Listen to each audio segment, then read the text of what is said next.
Are you telling me or chastising me for using a privileged motion? Is you fussing me out for using a privileged motion? Is that what you call yourself doing? What did you just say? What did you say? You're not going to allow me to do what? I mean, you laughing. I'm trying to hear what you're saying. Okay, I think that you can hear me just fine, but for the record, I said I will not allow you to gaslight this community. Gaslight? Yes, sir. I suggest you look it up. We will continue with this appeal. We'll deal with this after the appeal. Watch yourself. As a reminder on the appeal. Because I can use adjectives. Excuse me, Mr. Mays, you are out of order. When you dog me out and interrupt me and tell me I'm a gaslighter, I'm thinking that's some type of arsonist. And when I talk back to you, because I didn't call you no name or use no adjective, but I'm going to look up some and I'm going to remind you of what you call me sitting in that chair. Yeah, when you talk about me, you talk about folks. Gaslighting. Don't use no more adjectives for me. You can shake your head all you want. You can turn red all you want. Leave me alone. And how dare you talk to me like that? You don't know me. Talking about you gaslight. Who are you to judge me? On me with some adjectives, but you had decorum. When you sit in that seat, you're high to a high level of standards and decorum. I can talk about you till the cows come home. How dare you? You don't know me. You didn't know my daddy, you didn't know my mama, and you don't know me. I don't even hardly talk to you. Point of order. What's your point? Mr. May stated that it's about to get funky in here, and I don't know what he's referring to. Point of information. What's your point? Do you want me to tell you? Gaslighting and adjectives, it's finna get funky in here because I'm finna use a bunch of adjectives. Okay. I'm sitting here burnt to a crisp, and you think it's funny. You think it's cavalier. You wasted all that time to get 2 votes, and you talking about me gaslighting something. I don't like the adjectives. Gaslighting. Those are catchwords. To call me a fool, or to say something about somebody black if you sit up in that seat. I ain't buying it. I don't appreciate it. Business. I got a son older than you. Who do you think you disrespect and talking about gaslight? We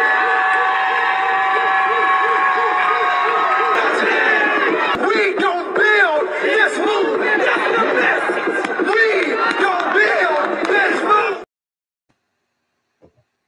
Hello, hello, hello. How y'all doing? Look, I know it's been a minute since your girl been live. Hey, grilling and chilling with Mojo. How you doing, grillers? Grilling and chilling with Mojo. Look, grilling and chilling with Mo. My content has changed a little bit. I thank you for being here. You know, I hurt my knee and I haven't been able to work out, Mo, in a minute. But I plan on getting back into that workout zone, and I hope you will be a special guest as you always were and stop by and say hi to me. But thank you for continuing to still support me. I appreciate it, okay? Or I'll be checking you out, Mo. You have grown monetization. You're doing your thing over there. Y'all check out Mo, honey, because he be cooking for real. Hello, Alice. How you doing? What's going on? Miss Lorraine, I believe Tommy's team won tonight, right? Oh, child. Yes, we watched it up there. Last I saw, they was up by, I think, 10. I think they won. So there will be another game. You know, Tommy is for the Golden State Warriors. I do like the Lakers, though. Say hello, Mojo. That's right. Okay.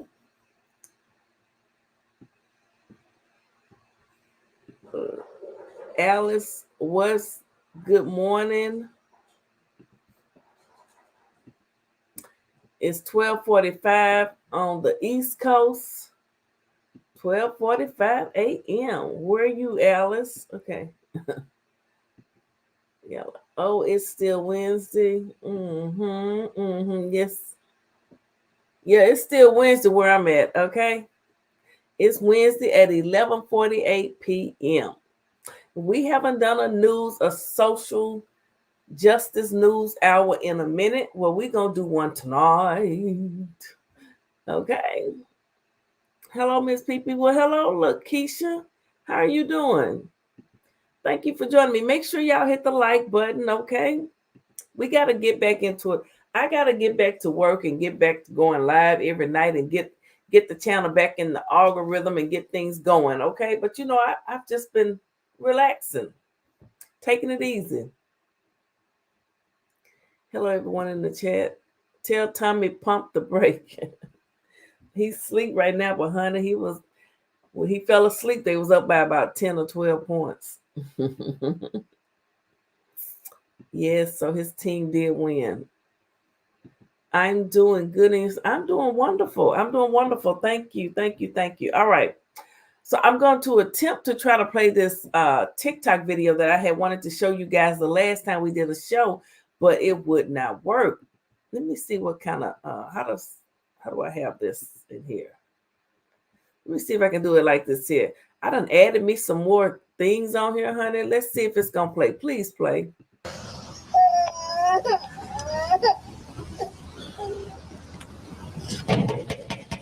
Hey, come to the door.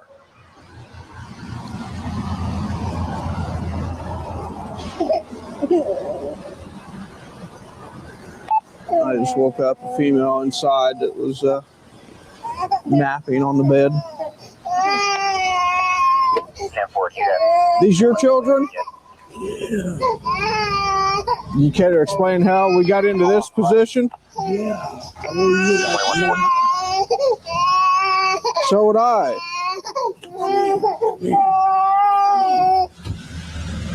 It's going in there, buddy. It's okay. Right there.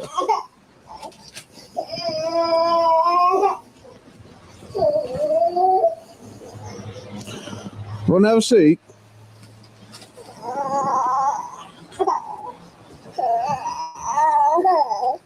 What's all this? They come up with glasses. Is this your room? My boyfriend's room. It's your boyfriend's room? Whose children are these? It's my grandson. It's your grandson and your granddaughter? Are you okay, or how much have you been drinking? Oh, yeah. Huh? You been drinking that bottle right there? You haven't messed with any of this paraphernalia here? No.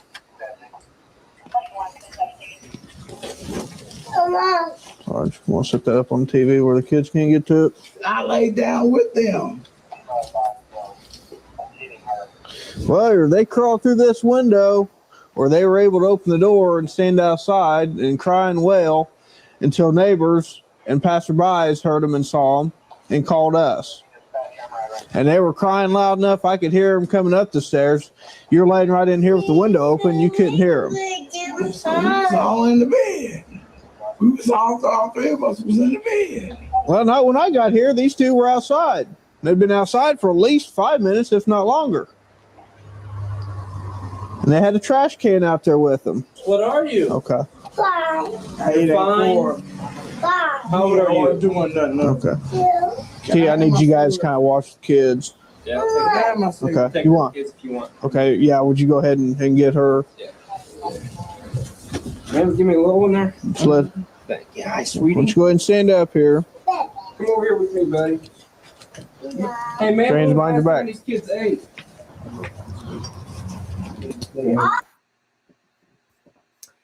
Okay, and that was that. But that was a story. This lady evidently doing drugs.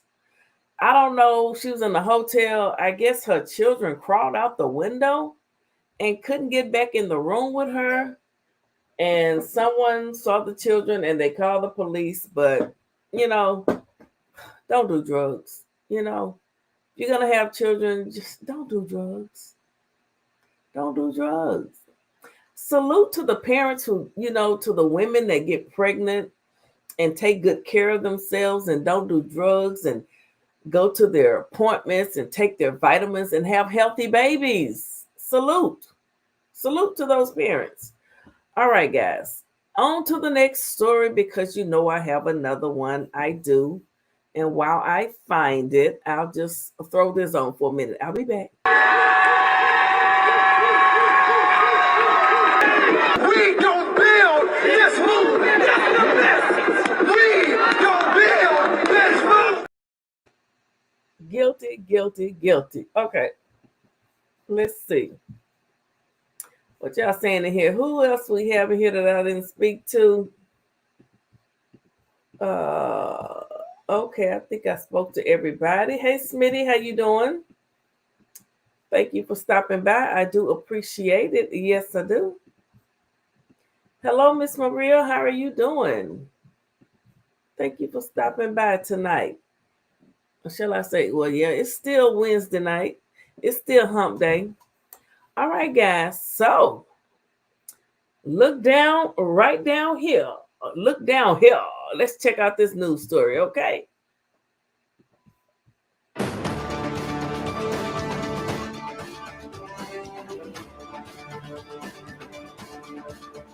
This is a CBS News special report. I'm Nora O'Donnell in Washington. We are coming on the air with news about former President Donald Trump, as a jury in New York has found that Trump sexually abused and defamed E. Jean Carroll and awarded her $5 million in damages. This was a civil case there that went on for the past 2 weeks. It was a quick verdict. They just started deliberating this morning. The jury also finding that Trump did not rape Carroll, but that he is liable for battery and for defamation. Want to bring in Elaine Quijano, who is there and has been covering this trial. Elaine?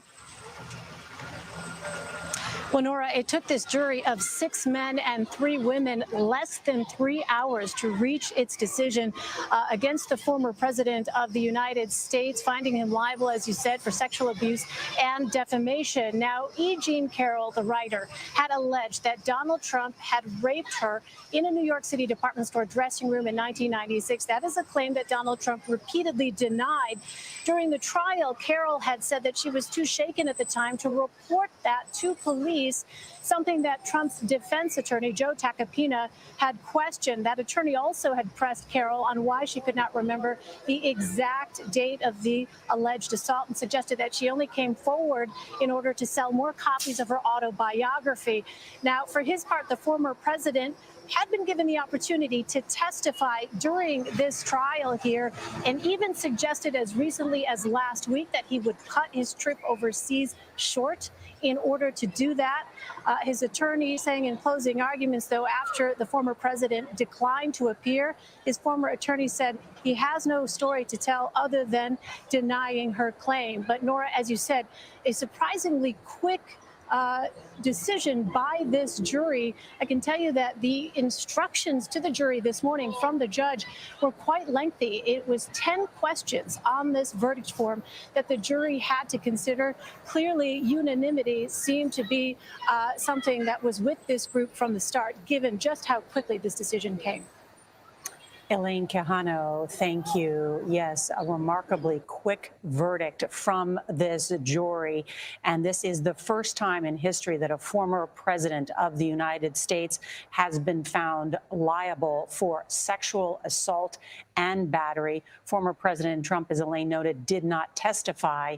However, Roberta Kaplan, the attorney for E. Jean Carroll, said that Trump was a witness against himself, in part because of that defamation tape that many of us have seen, in which the president talked about not only the Access Hollywood tape, where he boasted in the past about grabbing a woman in her sexual parts, as well as confusing who E. Jean Carroll was. Remember, the defense of Donald Trump was that Now, you know, Donald Trump, when he was running for president, and he did win, he bragged and boasted about, hey, grabbing women and being famous. You're allowed to grab women and do things to women that ordinary, I guess he said, ordinary people wouldn't be able to do. So he pretty much said that that is what he was doing. Now, he didn't get found guilty of raping her, but he did get found guilty of defaming her. You have to be careful about the things that you say about people. You just do. Okay. Let's continue on with the video, with the footage. Jean Carroll was not his type. He wouldn't have raped someone like that. And yet this picture, when he was shown this picture, that's E. Jean Carroll there on the left-hand side. He thought it was Marla Maples, his ex-wife. He seemed confused when he was then pointed out, even by his own attorney, that no, that's the accuser, E. Jean Carroll. Then he said, well, it's blurry.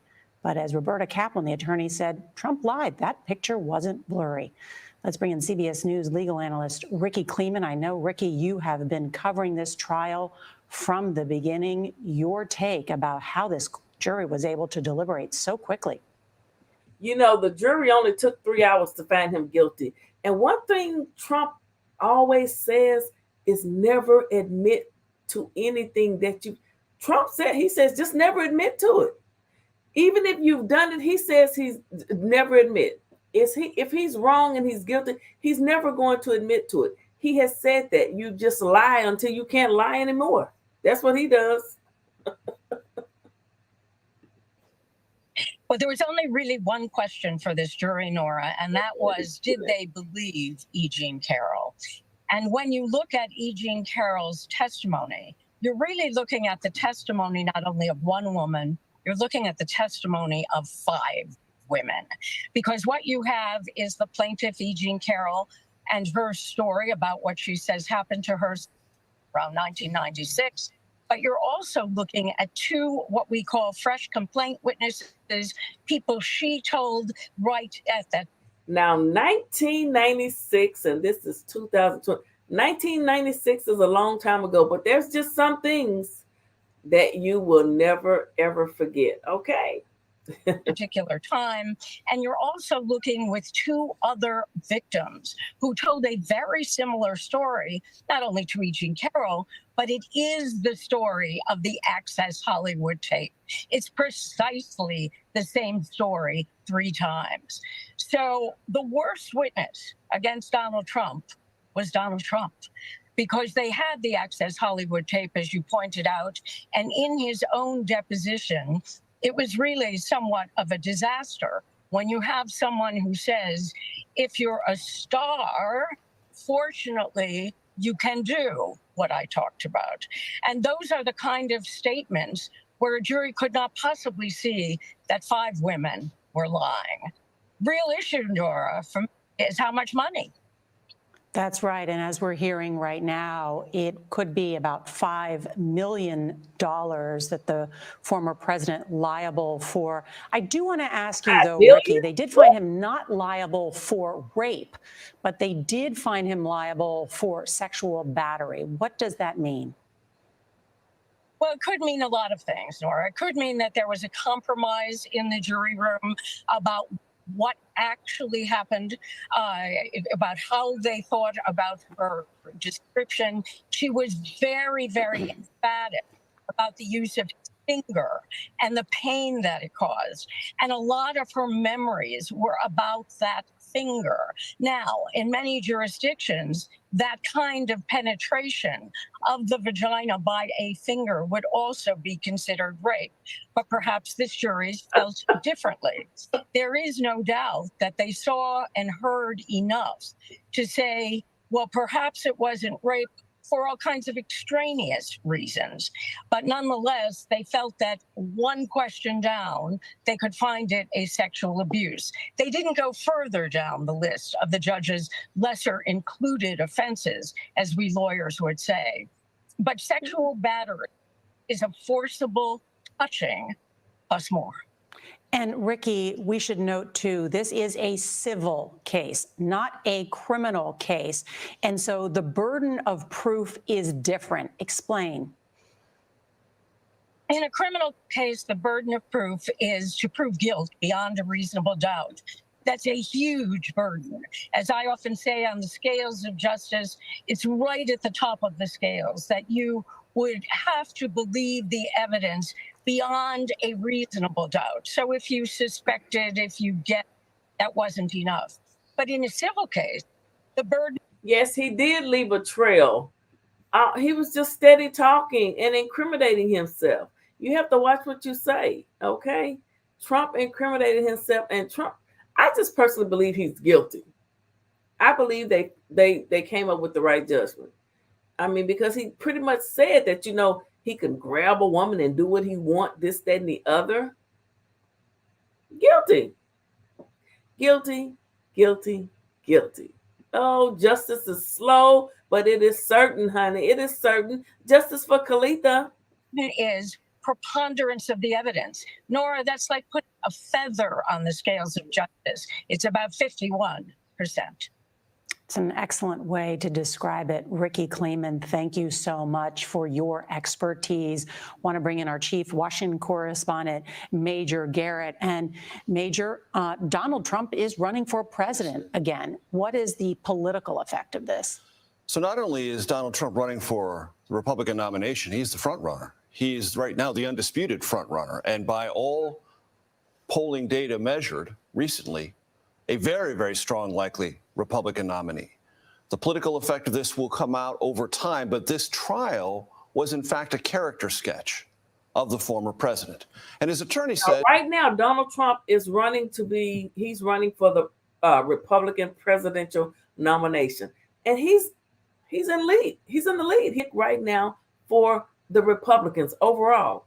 That says a lot about Republicans. Here this man is accused of what he's been found guilty. He has to pay her $5 million. And they still want him to be their nominee. I'm going to tell you something. If a Democrat that I'm supporting, Joe Biden, I support him. If he is found guilty of some crap like this, I'm just not going to support him. No, I don't have a cult like mine. Absolutely not.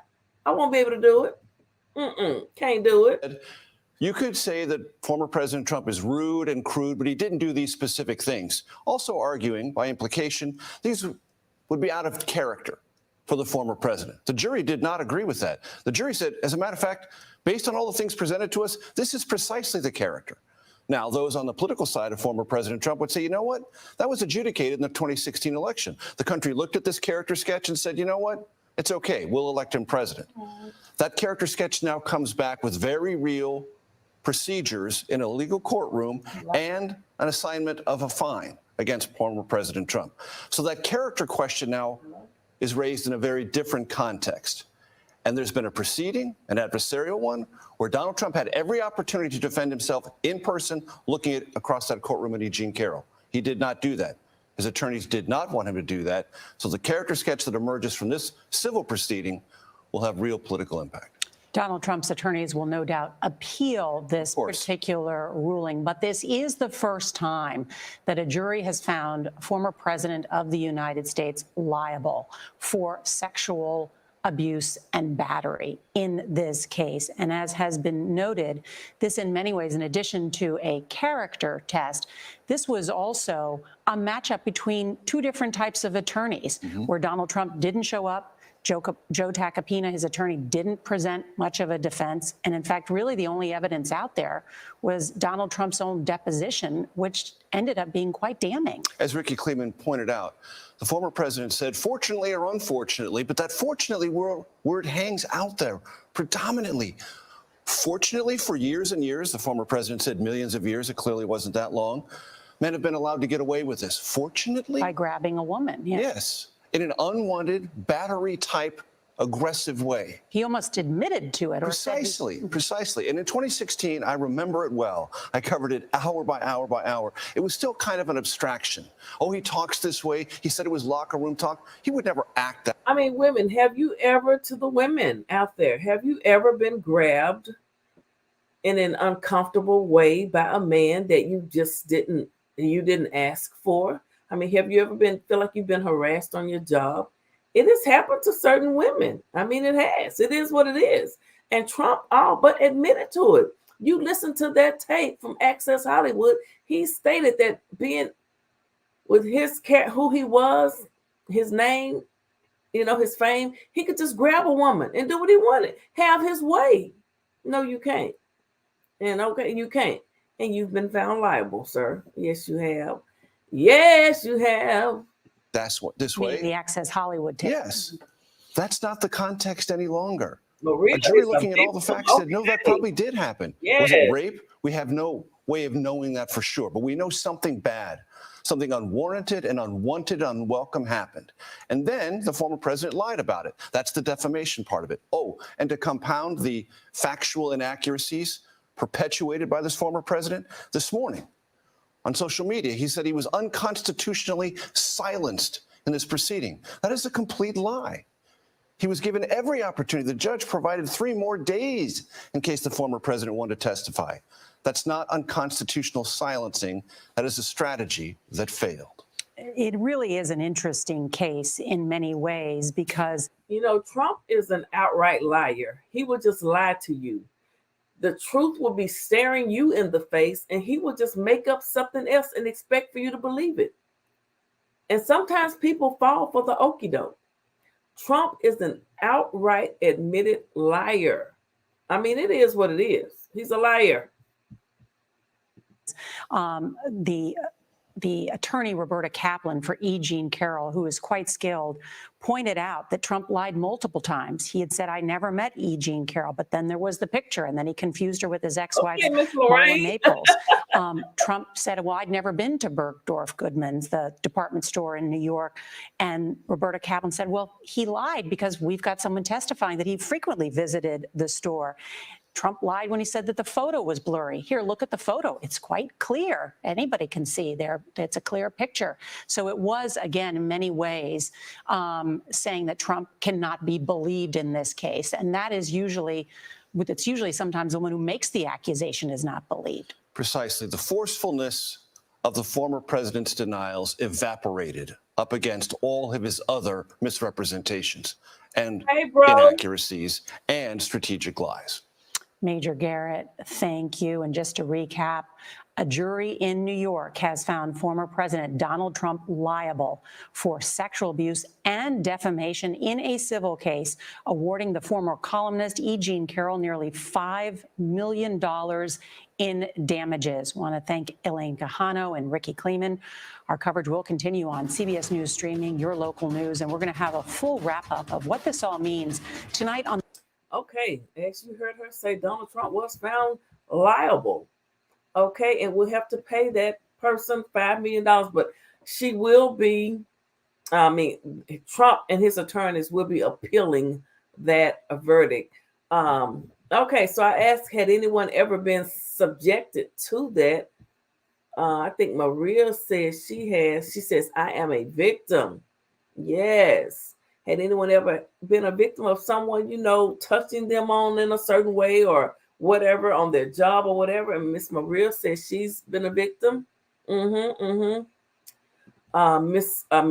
good friend Miss Lorraine said, yes, on my job years ago, and all hell broke loose. The strength of Jesus took over me. Well. I bet it did. Shout out to my brother, Cooking with Comedian Michael Allen is in the building. How are you doing, bro? What is going on? Thank you for stopping by. I need the support and the help over here. Okay, let's move on to my next. We're gonna go to being Crump, honey. Y'all know I love me some being Crump. I do. So I'll play some more motivational stuff let me play some more Eric Mays. Shout out to Michigan. Shout out to Detroit and Flint. Okay.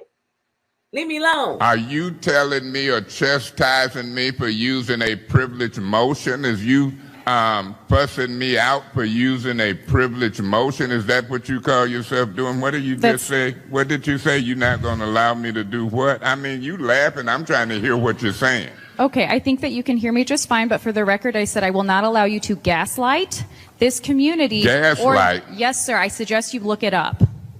We will continue with this appeal. We'll deal with this after the appeal. Watch yourself. As a reminder on the appeal. Because I can use adjectives. Excuse me, Mr. Mays, you are out of order. When you dog me out and interrupt me and tell me I'm a gaslighter, I'm thinking that's some type of arsonist. And when I talk back to you, because I didn't call you no name or use no adjective, but I'm going to look up some, and I'm going to remind you of what you called me sitting in that chair. Yeah, when you talk about me, you talk about both. Gaslighting. Don't use no more adjectives for me. You can shake your head all you want. You can turn red all you want. Leave me alone. And how dare you talk to me like that? You don't know me. Talking about you gaslight. Who are you to judge me?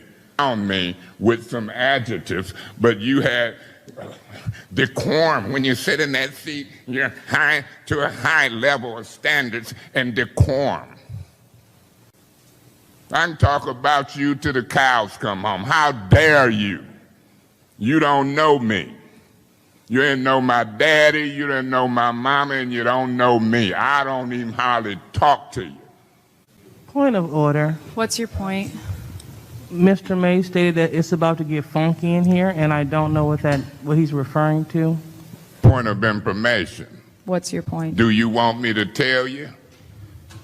Gaslighting and adjectives, it's finna get funky in here because I'm finna use a bunch of adjectives. Okay. I'm sitting here burnt to a crisp, and you think it's funny. You think it's cavalier. You wasted all that time to get 2 votes, and you talking about me gaslighting something.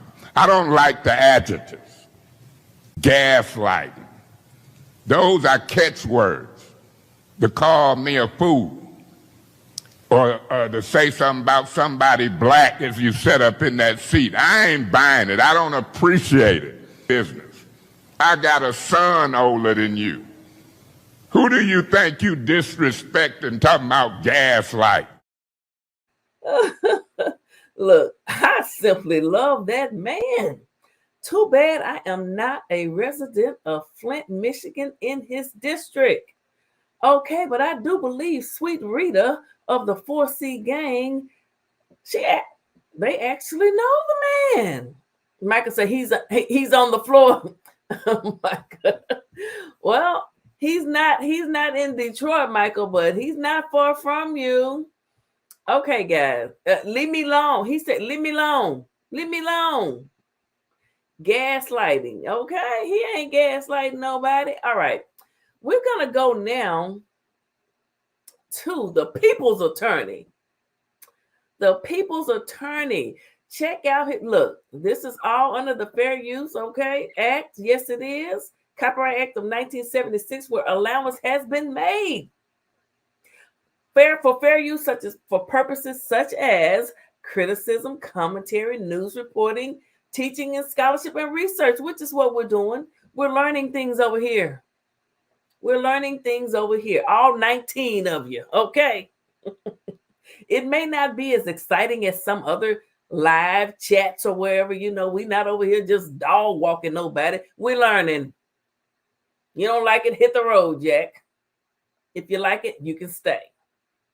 All right, let's just get into this, okay? Now, this Attorney Crump says, racial segregation in Buffalo has made life for its Black community painful, from flagrant economic disparities to racial terrorism. The issues on the east side of the Buffalo must be addressed. Black communities are part of the fabric of this country. We must not turn a blind eye. Michael say, I would dog walk. Michael, we're talking about social justice, bro. It says a year after racist shooting rampage, Buffalo struggles to correct decades of segregation and systematic racism. 78 between the 7th and 8th grade. By 1. Who was I going to tell? It becomes part of who you are. Alleged abuse survivors told their detailed stories in front of the Baltimore Basilica. Went many years, many decades without telling anybody. At 13, that's when the touching and groping started. This happened to me when I was very young, beyond my control. Mark Floto went public for the first time, alongside civil rights attorney Ben Crump, who announced a series of lawsuits against the Catholic Archdiocese of Baltimore. Many of them for years, for decades, believe that it was their fault. These lawsuits allege what was largely detailed in the Maryland Attorney General report published last month, that the Catholic Church leaders knew of and in many cases helped cover up abuse. This is what 456 pages of abuse looks like. The AG's report identified 158 clergy accused of abusing more than 600 victims, but 15 names were redacted or kept out of the report. There are many, many more abusers that are not named in the report. It's time for him to step aside. Survivors Monday called on Archbishop William Lori to resign. The Archdiocese contends it cannot release the redacted names in the report. I don't consider that to be a very honest moral stance from somebody who is supposed to assume the moral leadership of the Catholic Church. Survivors Tuesday argued so many knew of the abuse for decades. From my experience, this was the most poorly kept secret ever. It was known and obvious in the community who were the bad guys. Now, we are told that these lawsuits will be filed October 1st. That's when the law officially goes into effect. They'll be filed, attorneys say, in state courts, and they say that they will file these cases individually. We're reporting live on Cathedral outside the Baltimore Basilica tonight. I'm Paul Gessler for CBS News Baltimore. Okay, so it says here, decades later, many survivors of childhood sexual abuse by the Archdiocese of Baltimore are just now coming forward with their awful stories. We're here to shed light on their stories and help them gain accountability. So this is from, a lot of this happens in I'm just not going to say Catholic churches, but it's been more known in the Catholic churches. The priests, they're not allowed to marry or have women. And a lot of them, unfortunately, they prey on the little boys in the church, in the Catholic Church. I mean, it's just facts. People that are that have been a member of Catholic churches, little boys, the priests, it's like they've all tried to touch them, allegedly. Okay. Well, Ben Crump says it's not allegedly, and he's filed he's handling this case for a lot of the victims. Okay. Shout out to Ben Crump. Contends it cannot release the. Okay, let's move. Who would like this $20 bill? I do. Okay. I'm going to give it to one of you, but first, let me do this. Okay, now, who still wants it? I do. And what if I do this?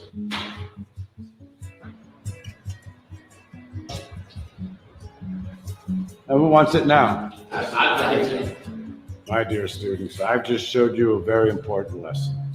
No matter what I did with this money, you still wanted it because it never lost its worth.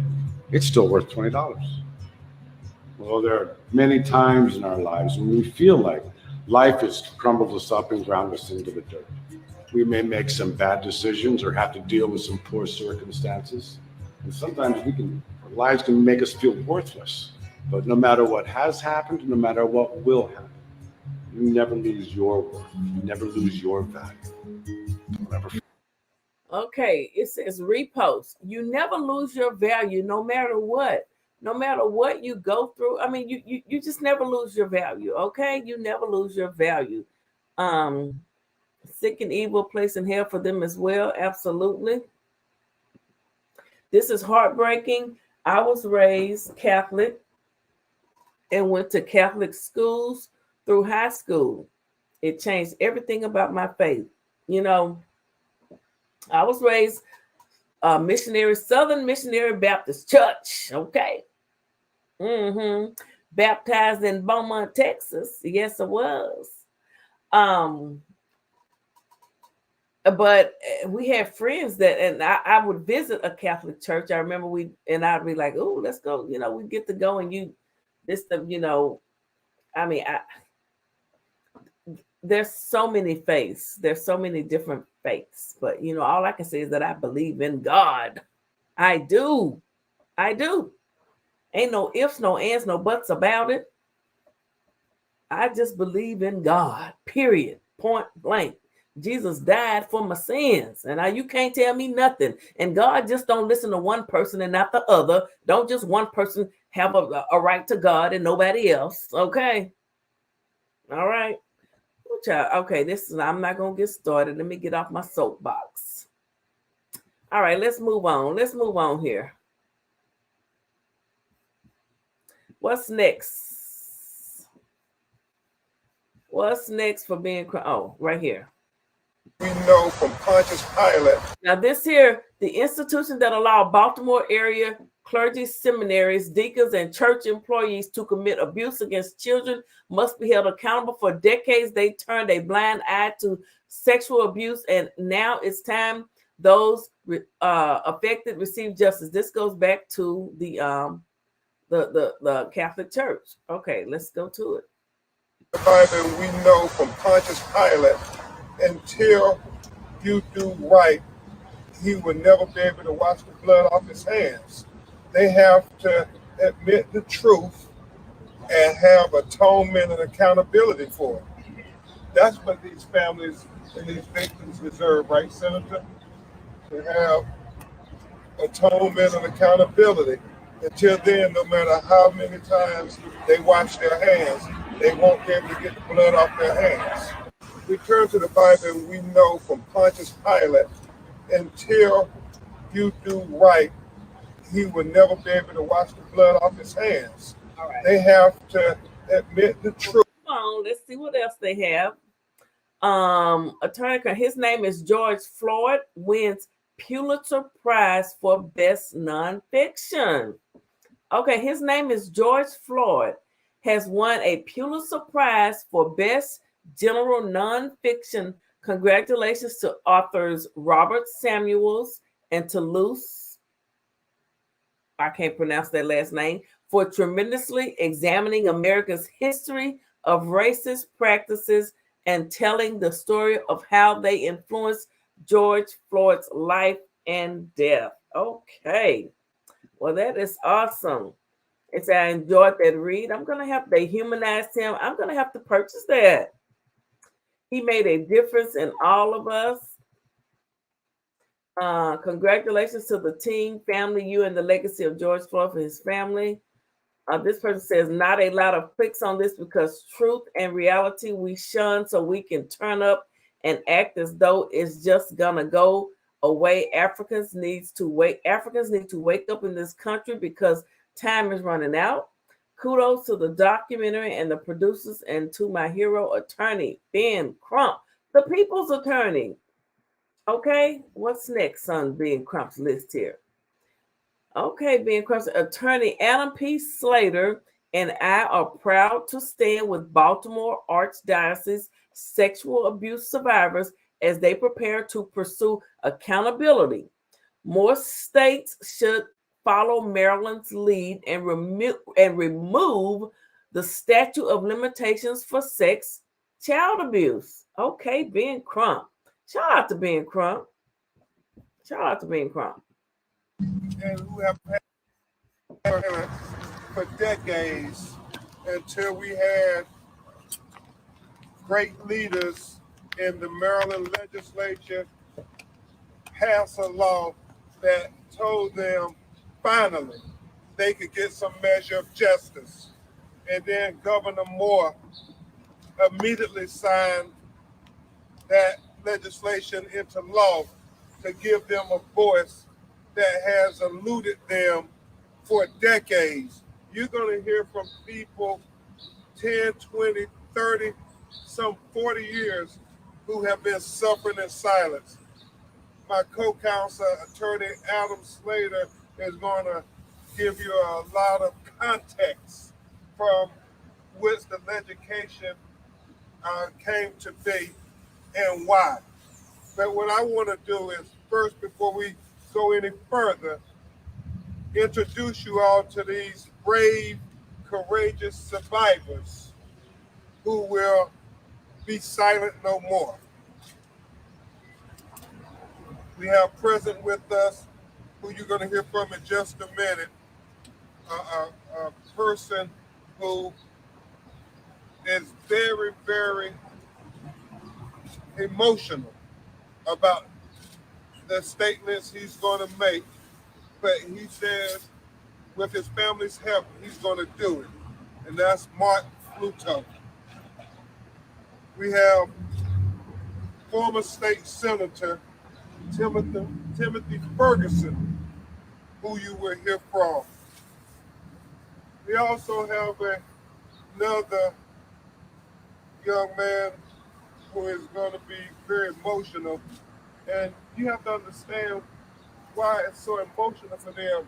They suffered with these demons that were no fault of their own. I mean, these were children when they were betrayed using faith and as if they were mandated by God to be able to do these things, and it not only affected their lives, it affected their walk in their faith, their religion.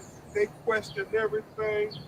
You're going to hear some of them started to self-medicate, and they became drug abusers and addicts, all trying to live with the trauma and the pain for what these priests did to them by stealing their innocence.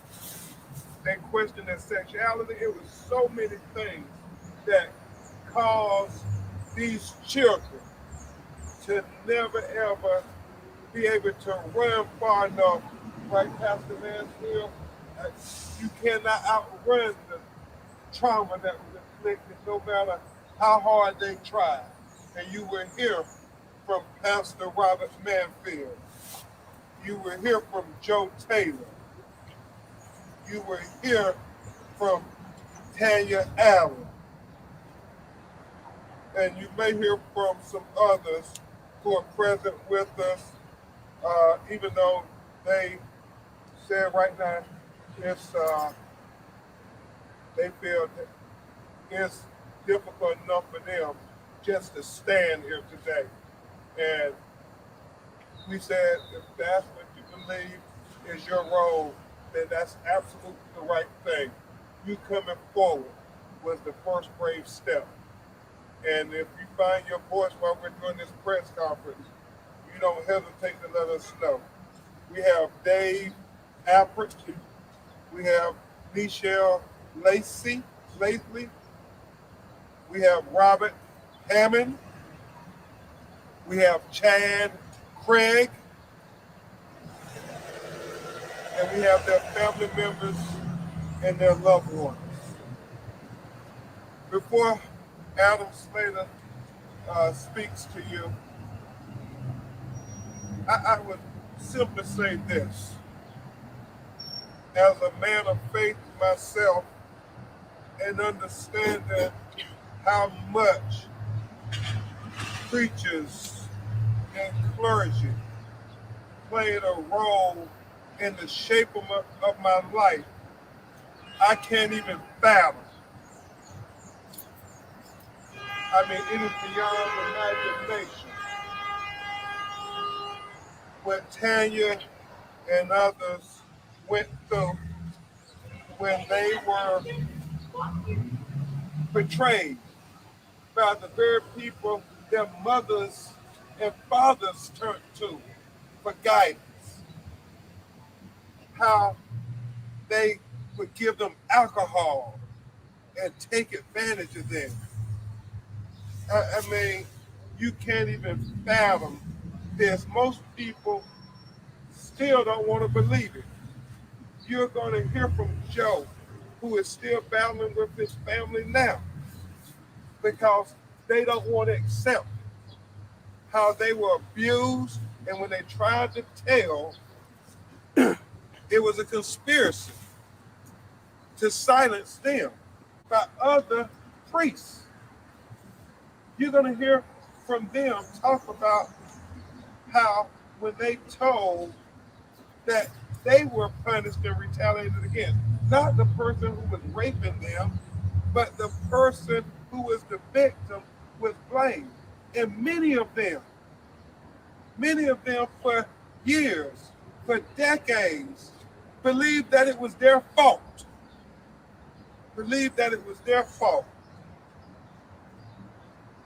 My grandmother taught me when I was a little boy, and this resonates with many of our clients. my grandmother taught me. She said, what's worse than a lie? And that is to tell the truth and have nobody believe you. Can you imagine being a 10-year-old kid and saying that the priest is touching me in my privates? The priest is making me touch his privates and do all kind of other egregious things. But yet you tell that to others at the church and they say that's not true. You come and you tell your parents and they say that's not possible. You tell it to authorities and they say don't you ever repeat that again. That is what they dealt with. And it makes me think about what my grandmother said. You telling the truth and nobody in the world believing you. Well, we want you all to know we believe you now and we stand with you, and you all are victims no more. You're victims no more. You are heroes, not just for yourselves, but for others who have suffered at the abuse of clergy within the Catholic Church and other churches throughout this city and throughout this state. And we're going to continue to stand with you until there's a whole army of people standing with you, Mark. A whole army of people. And even if your knees are shaking and your heart is racing, you keep telling your truth, and others will tell their truths with you. So before we start having our clients, these brave survivors, tell you very emotional, personal stories, and it's going to be hard for them. I want you to hear from a young man who is not only a great lawyer, but a great human being. And working with his firm has been an honor because we've now represented victims who survived being sexually assaulted as children all across the country. His law firm is one of the leading law firms when it comes to giving victims voices who have been sexually abused. And I'm so grateful that he continues to say, for everybody who was abused, we're going to make sure they have a voice.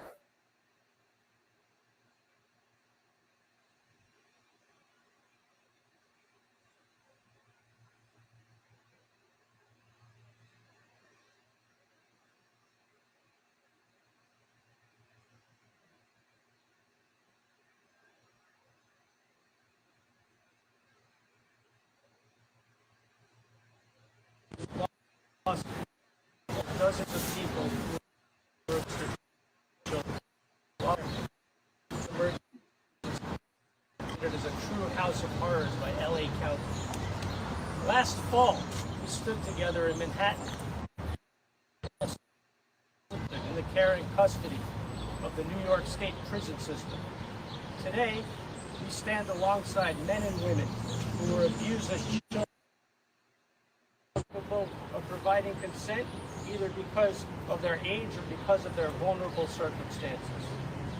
In each of these cases, there was tremendous power imbalance between the abusers and the innocent people suffering in those cases.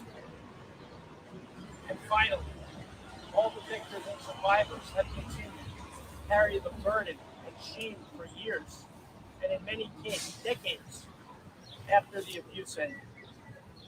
They were terrified of publicly disclosing the private terror they endured.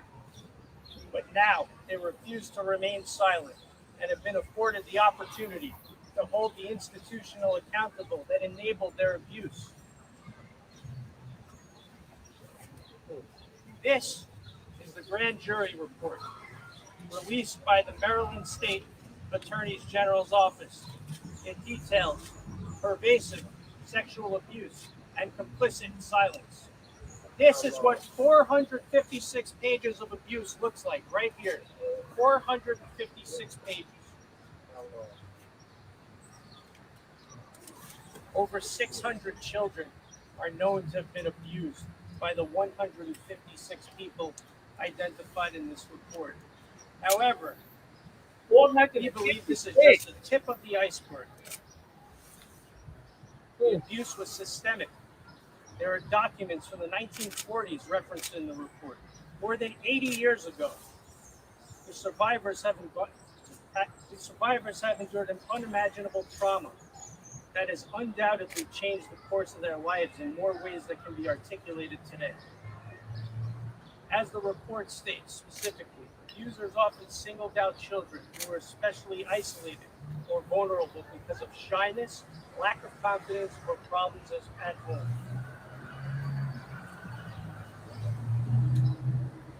They presented themselves as protectors and friends of the children and their families. Abusers preyed upon children, most devoted to the church, altar boys, and choir members. Abusers groomed their victims with presents and special attention. They told their victims Altar boys, the choir abuse was God's will. And They that groomed them. They groomed their victims. Some abusers even threatened that the victim's family would go to hell if they told anyone. And don't believe me, read the report yourselves. As attorneys representing countless survivors and countless clients who have been subjected to such sexual abuse and trauma, we stand with the survivors and their families and demand justice for those who have been irreparably harmed. It is unacceptable that the church has repeatedly failed to prevent these horrors from happening. It is unacceptable that the church has engaged in a decades-long cover-up, sweeping horrendous allegations of severe child abuse under the rug and reassigning priests to faraway parishes to prey upon different pools of children. The Catholic Church consistently prioritized protecting the institutions and abusers over the safety and well-being of the children in its care. Fortunately, Maryland has taken a step forward in addressing the epidemic of child sexual abuse with the passage of the Child Victims Act. This new law, signed by Governor Moore last month, takes effect in October. It allows survivors of child sexual abuse to pursue cases against their abusers at any age by repealing the statute of limitations for a civil suit. This is so important because it acknowledges the reality of this delayed disclosure. According to the statistics from Child USA, a leading organization for survivor advocacy, over half of victims of abuse don't come forward until the age of 50. That's why this law is so important. Okay, guys, we have reached our 1 hour mark. Please go to Instagram to Ben Crump, Attorney Ben Crump's site page, and you can finish watching this entire press conference. All right. My. The Catholic Church, the sins of the past appears to be catching up with them. And I'm sure they're not the only church, but it's focused on the Catholic Church right now. Did you hear him say that a lot of those young altar boys and choir boys or whatever were told that if they told, they would be they would go to hell if they told. I said people use religion when it's convenient for them. Okay? And sometimes people think that they're the only ones who has a direct line and can get through to God. Okay? No. Not how it works. All right, guys. I'm gonna get off of here. Thank you all for joining me. I hope you like my new setup. How have you see? That's downtown Little Rock behind me. Downtown Little Rock is what you're looking at. Okay. Let me see what we're gonna go out on. Oh, we're gonna go out with a motivational speech. Because we can. Shout out to everyone that stopped through. If you're coming through and you're catching this on a replay, please hit the like button and leave a comment. Thank you so very, very much. I know this isn't the most popular type of commentary, okay? It's not, just getting all into nobody's tail and tearing them a new one. But this is what I'm doing over here. And if you support me, I appreciate it. And if you don't, I really don't give a flying. You know what? Everything. Oh, we got that one. Yes. I got a feeling everything's gonna be. This is what democracy looks like. This is what democracy looks like. I'll end by saying this. When they expelled us, they had no idea that this was going to happen. They just thought that they would go about as they do and as they always do, that they would abuse their power and there would be no resistance, that they would do something unconstitutional and we would just have to wait to seek accountability.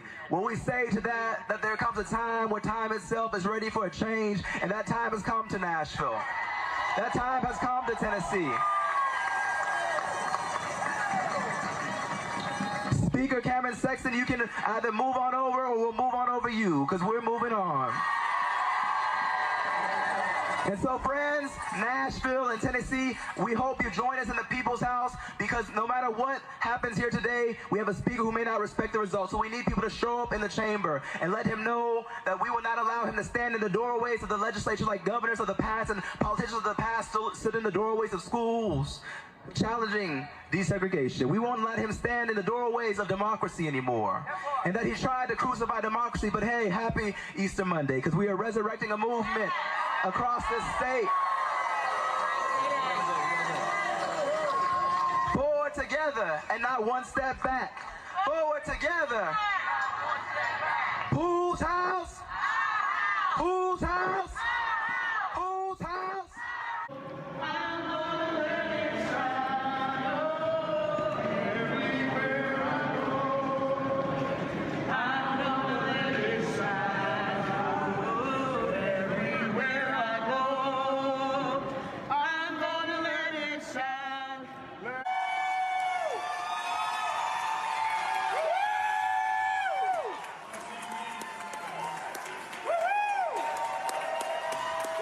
The Republican-led supermajority of the Tennessee General Assembly sought to have a political lynching of 3 of its members because we spoke out of turn against the status quo of the government after the tragic deaths of 6 people in the shooting at the Covenant School in Nashville. Evelyn Dickhouse, William Kinney, and Haley Scruggs were 9 years old. Cynthia Peake, Mike Hill, and Catherine Kuntz worked at the school. The shooter, Audrey Hale, was gunned down by police that day as well. Because we walked to the well of the House out of turn, resolutions were unjustly and undemocratically filed against us on these trumped-up charges. Because we spoke out against the empire, against those in positions of power without God power or people power, because we spoke out against the empire of the NRA and the gun lobbyists because we demanded an end to gun violence and an end to the proliferation of weapons on our streets and an end to the funerals we attend day after day and week after week and month after month and year after year. Because we did that, the Republican-led General Assembly, with the support of folks even in this district like Mark White from our own community, thought it better to get rid of our Democratic representation in District 86 than to actually solve the problem. This has been a holy week. This has been a sacred week. The lesson from it is that resurrection is a promised prophecy to a persecuted people. 55 years ago this week, Reverend Dr. Martin Luther King Jr. was killed by gun violence. And I tell you what, his words from what he spoke just days before he was assassinated are still true. The movement lives or dies in Memphis. The movement lives or dies in Memphis. The movement lives or dies in Memphis. The movement lives or dies in Memphis. The movement lives or dies in Memphis. The movement for justice lives